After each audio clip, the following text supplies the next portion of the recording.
When I arrived in Canada, I left a footprint. Literally a footprint in the snow, because the winter had just begun. And there were many footprints, just mine and Louis, my advisor, who had picked me at the airport. Perhaps it was too cool for people to walk on street.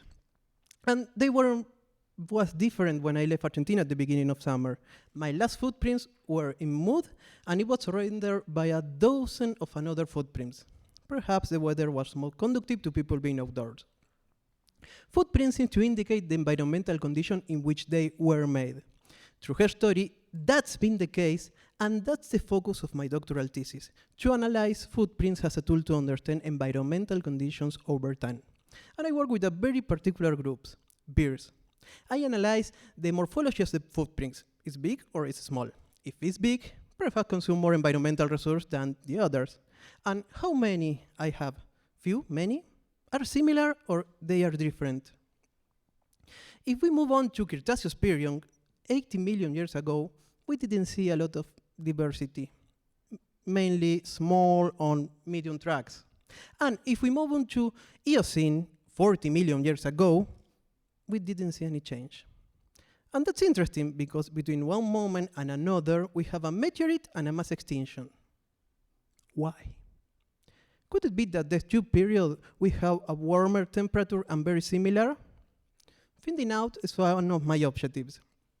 But if we move on to 10 million years ago at the Miocene, all is different. Now we have big tracks, small tracks, tiny tracks, walking bears, running bears, perching bears.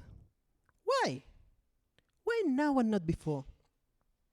Could it be that in that time we have climate stability cooler than the previous periods? That's one of my hypotheses. And today, current footprints provide us valuable information about the track maker and his ecology.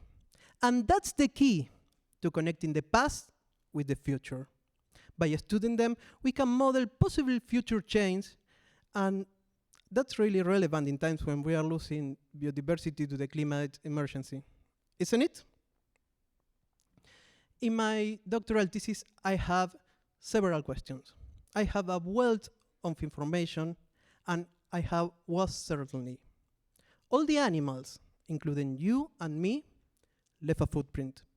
And that footprint is a memory of our environment. Let's try to make it a pleasant memory. Thank you.